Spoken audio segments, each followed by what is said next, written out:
Fantastic. So you'll hear about the London trip, I presume? Yeah, fantastic. So I just wanted to say thank you very much for coming to myself for arranging your London trip. I've got a few ideas in mind for you, and I assume you're after sort of an experience where you get to see quite a few of the sights of London. Is that right? That is okay. Okay, so what I'll do then is I'll take you through some of the ideas that I've got. You're here for the weekend, aren't you? Yeah. Okay. So you're getting into Euston train station, I imagine. Okay. And you'll be staying for Friday night and Saturday night as well. Okay. Okay. Right. So to begin with, then we'll have a quick look at hotel options for you. So you're in luck. London is absolutely full of very, very fancy hotels, but I can see on your sheet you're after something that's not too expensive, but sort of middle ground. Okay. Well, one perfect option that might suit you then is the Hilton Bankside, which is near Southwark. Now, this hotel is quite fancy. As you can see, you've got access to a spa. It's a very, very modern building, and service is impeccable. You've also got breakfast included in the price as well, and it'll just really add to your experience when you're down there. So just to quickly have a look, there's a few room options for you, and I'd probably say the King Deluxe, which is the first option, is probably good for your budget, as it includes breakfast but also has quite a few features and includes a visit to the spa as well. Does that sound alright? Perfect. I'll add that onto the list then and get that booked for you.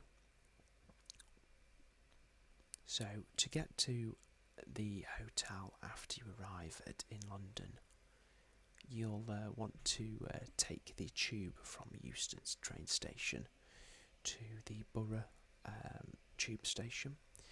So I have a map for the tube just to show to you, but I'll send one across to you for when you do your visit. So what we'll do is we'll just zoom in on here and I'll show you exactly where you need to go. So you'll begin your journey when your train arrives in. You'll start at Euston here, and you want to go on the Northern Line, which is the black line, and you want to head towards on the East Line. So this will take you past King's Cross, Angel, Old Street, Moorgate, Bank, London Bridge, and you want to finish here at Borough. And then it'll be a short walk to the hotel, so you can get all freshened up and check all your luggage in. And then after you've done that, one of the attractions that I would definitely recommend to you is the museums. So there's the Natural History Museum and also the Science Museum. So these are both found in South Kensington, which is a very, very nice area of London. And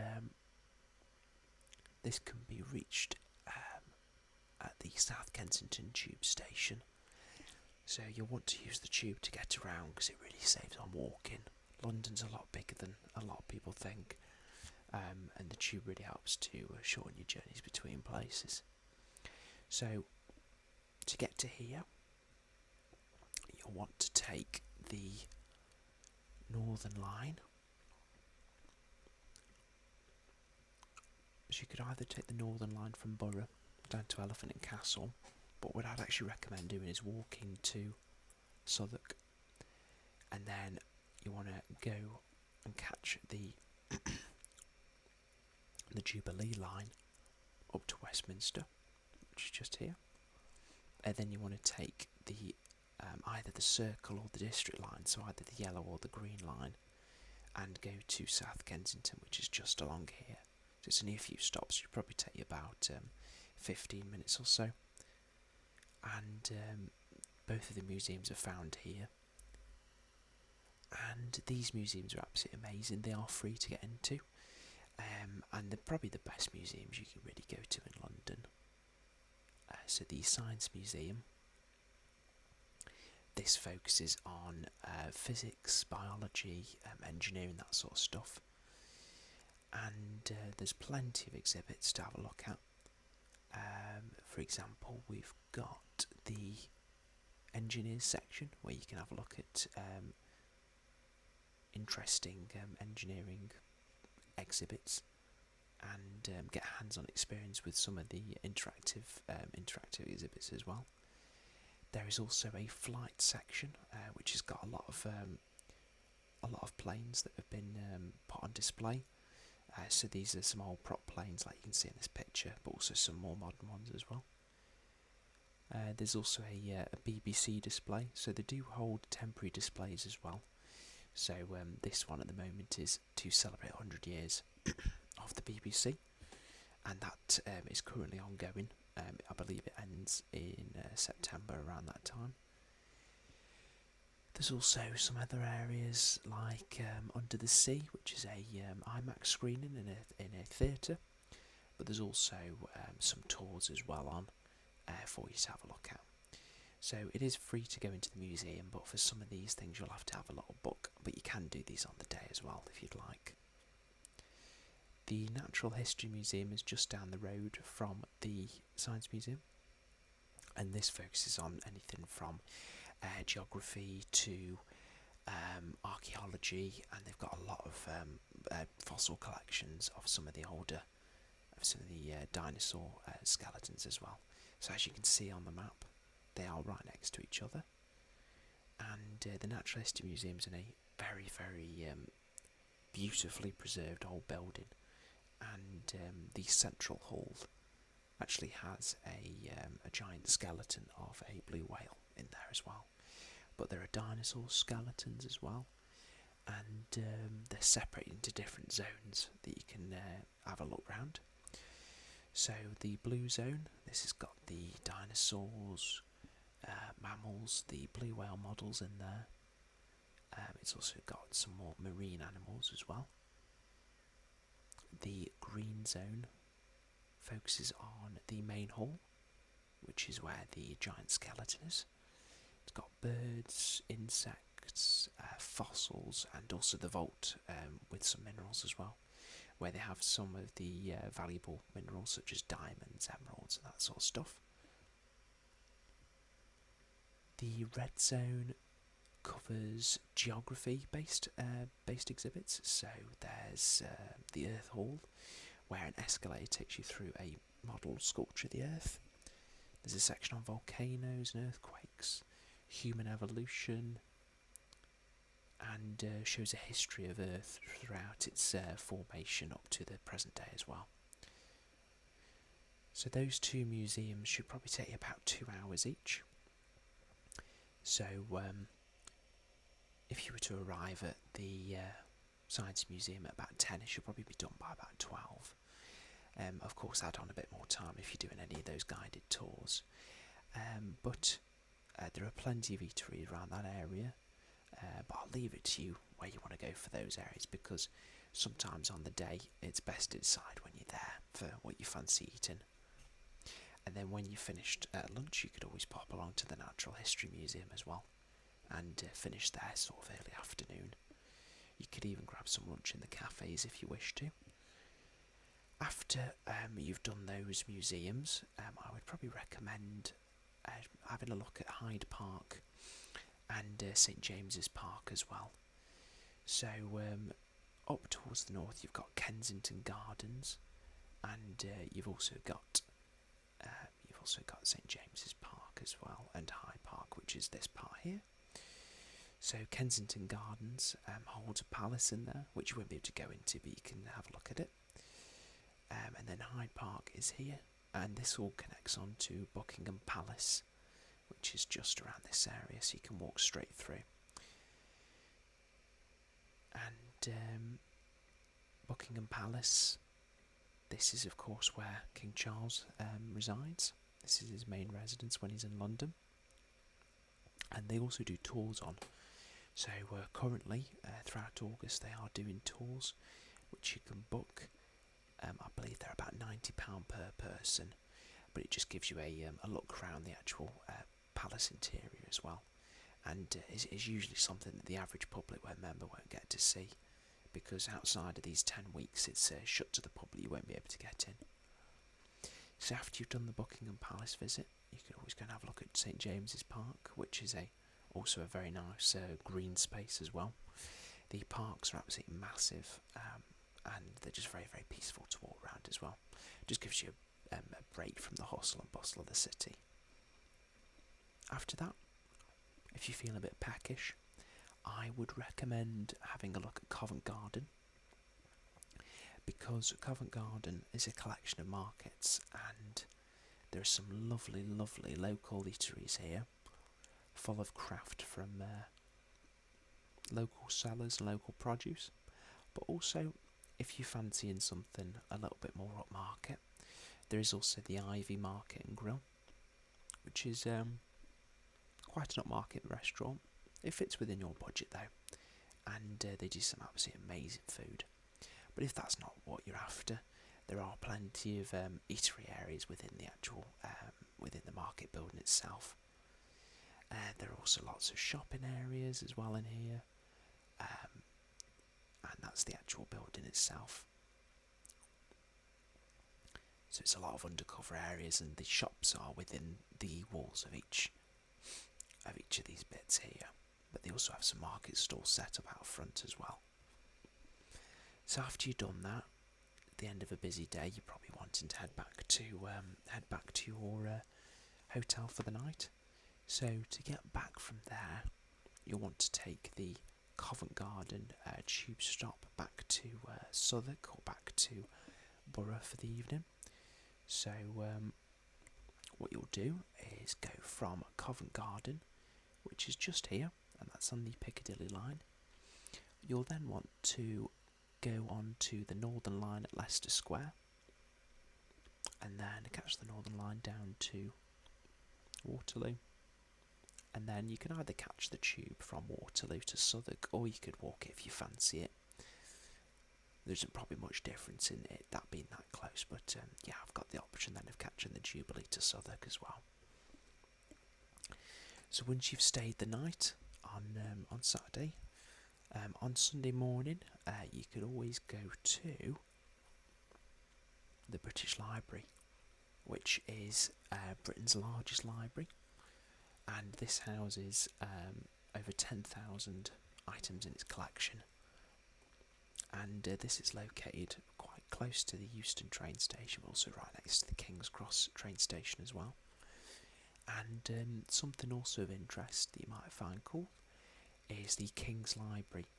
So inside the main building, there's actually a large core section, which is made of steel and glass, and this holds the collection of George III, who's a king from the 1700s, and this is all a collection of rare books and also music as well.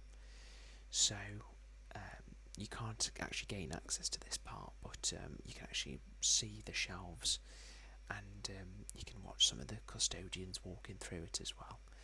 But they have lots of reading areas as well, so if you do fancy just having a sit down in a quiet area, then there's plenty of spaces to do that here.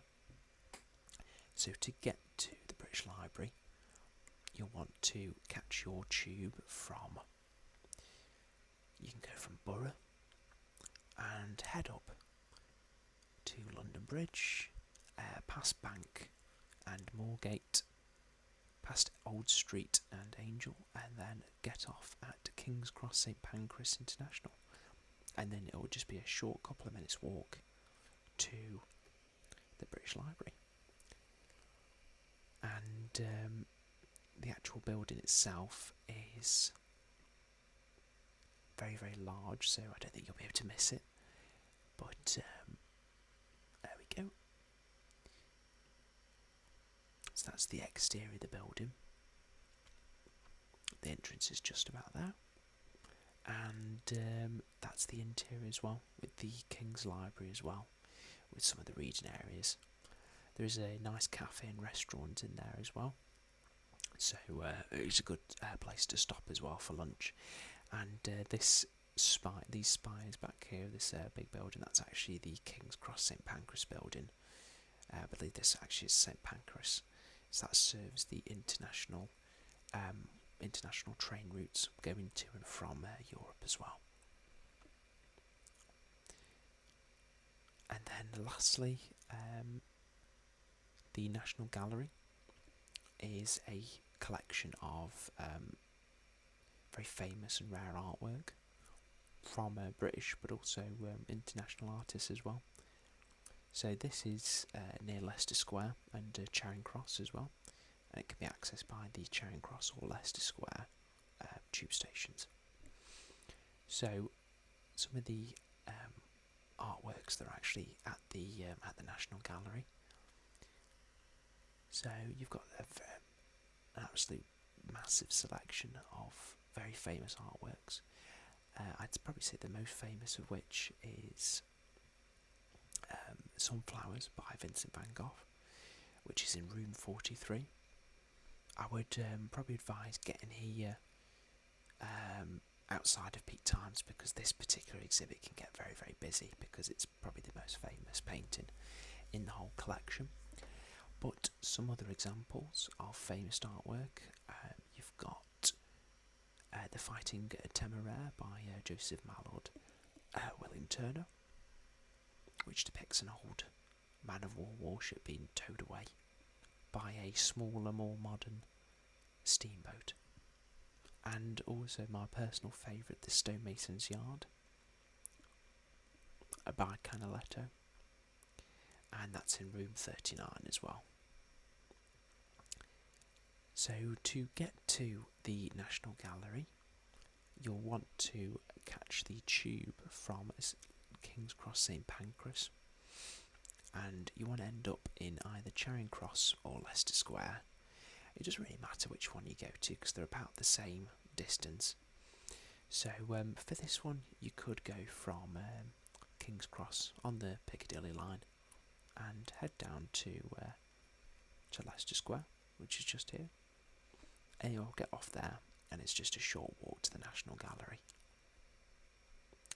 And the gallery itself, it's got over 2,600 paintings. So it'll probably take a couple of hours, definitely, to have a look at them all. And it's organised into different wings as well. So you've got the main wing where you've got stuff like Sunflowers and the more favourite, more popular paintings as well. But the actual floor plan shows the different levels as well. So you've got the central hall here, and it actually shows you as well which paintings can be found where. So for instance, Canaletto can be found in room 38, and then room 12, that's got the Ambassadors.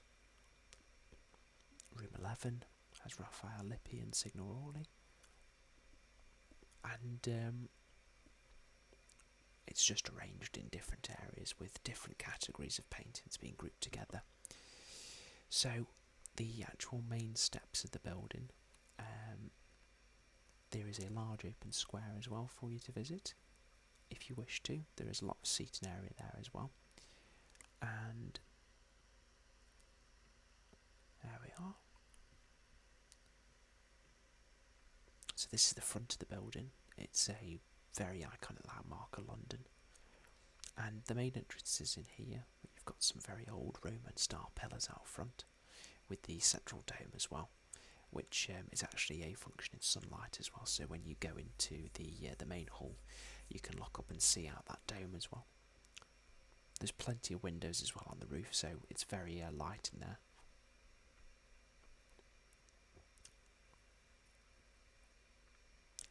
It's definitely the best place to go if you're a fan of artwork. So, how does that sound? Does that sort of meet what you're after, going around London? Good, good. So, I'll make sure to take notes of this then, and send you off a plan shortly. Okay, yeah, that's fantastic. Well, thank you very much for coming to me, and I really hope you enjoy your visit down to London. Thank you, thank you. Take care. Bye bye.